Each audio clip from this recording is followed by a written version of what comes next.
के लिए आपका अभिनंदन, आपका जोहार, आपका धन्यवाद। और जब घर से चले थे, चूंकि बारिश,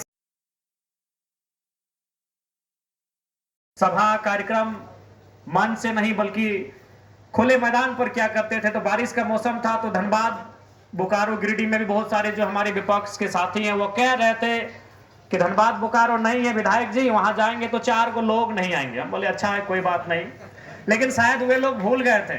यहाँ भी हमारे जिला अध्यक्ष बड़े भाई दिलीप मेहता भी बोलते थे कि विधायक जी क्या होगा, धनबाद बोकारो में जैसा लोग आपको सुनने के लिए आते हैं, आपको लाड दुलार प्यार देते हैं, पता नहीं पलामू में मिलेगा कि नहीं।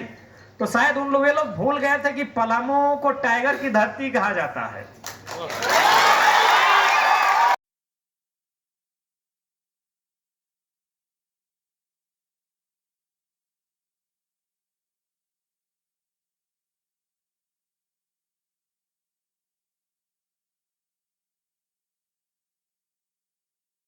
जो स्नेह दिया है आज के इस दृश्य को, क्योंकि ये बारिश का मौसम भी है, बारिश के मौसम में लोग पैसे देकर अगर बुलाते हैं। आज अभी प्रधानमंत्री जी का पटना में या बिहार में कहीं कार्यक्रम था, वहां की बहनों को जबरन, जो स्वास्थ्य कर्मी है, आंगनबाड़ी है, सेविका है, उनको जबरन ले जाया गया। तो लोग जबरदस्ती नेताओं के सभा में नहीं जाते हैं, और बारिश के मौसम में पलामू की इस धरती में जगह कम पड़ रहा है, तो निसंदेह ये आपका आशीर्वाद है। और ये हम लोग को भी विश्वास है कि आने वाले दिनों में पलामू के साथ साथ पूरे झारखंड राज्य को हम लोग बेहतर दिशा देने का काम करेंगे।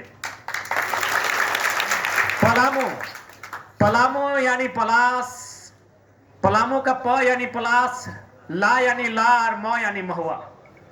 कितना सुंदर इसके नामकरण में ही, यानी पलामू के जो बुजुर्ग थे, पता नहीं 100 साल पहले इसका नाम दिया गया है, या 500 साल पहले इसका नामकरण किया गया है, या 1000 साल पहले इसका नामकरण किया गया है, लेकिन कितनी सुंदरता के साथ, कितना सटीक पलामू का नामकरण किया गया है कि प से पलास, ल से ला, म से महुआ।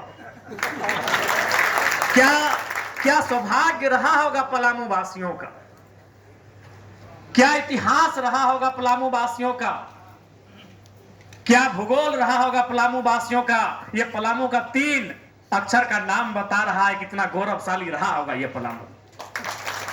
और आज हमारे नौजवान पीढ़ी का ये प्रयास होगा, जेएलकेएम पार्टी का ये प्रयास होगा कि झारखंड के इस विशिष्ट भूभाग पलामू का जो गौरवशाली इतिहास रहा होगा, उसे अपने संघर्षों से, अपने तप से, अपने त्याग से, उसे हम लोग वापस लेकर आए।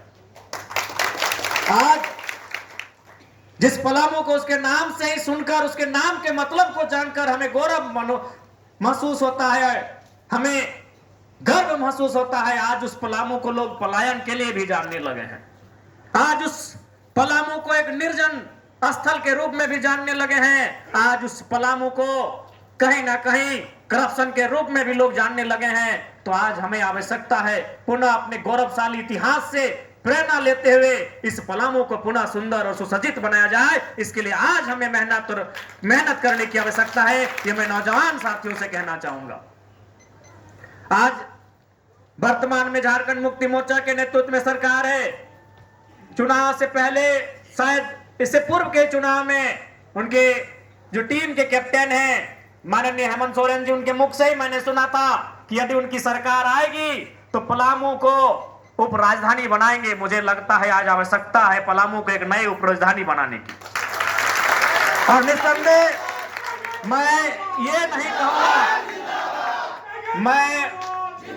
मैं राजनीति के पैटर्न को बदलने आया हूं, मैं राजनीति के तरीके को बदलने आया हूं। इसलिए मैं ये नहीं कहूंगा पलामू वासियों कि 29 में हमारी सरकार बनेगी तभी हम आपकी उप राजधानी पे चर्चा करेंगे। मैं आपको ये कहूंगा कि इसी सदन में अगर मौका मिलेगा तो सदन के शून्यकाल में पलामू को उप राजधानी बनाया जाए। आप 29 कब आएगा, 29 में क्या होगा, मैं उसके लिए बात नहीं करूंगा। इसी सदन में पलामू को उप राजधानी बनाया जाए। इस सदन में खड़ा होकर हम इस बात को रखेंगे कि आज आपको क्या के जाते हैं, और बिल्कुल इसकी आवश्यकता है।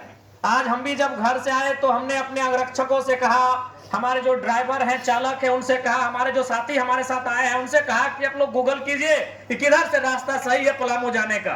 तो हजारीबाग चतरासी का रास्ता दिखा, एक बिहार से रास्ता दिखा।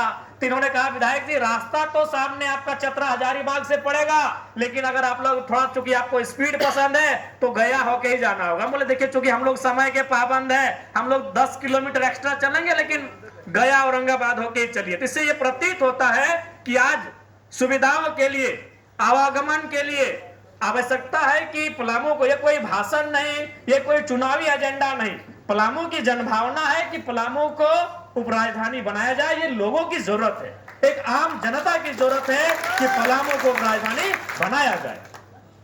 तो निसंदेह आगामी जो सत्र चलेगा इस बात को सदन के पटल पे जरूर रखा जाएगा कि आपने जो वादा किया था माननीय मुख्यमंत्री महोदय, मैया सम्मान योजना के अलावे भी बहुत सारे काम है जो कर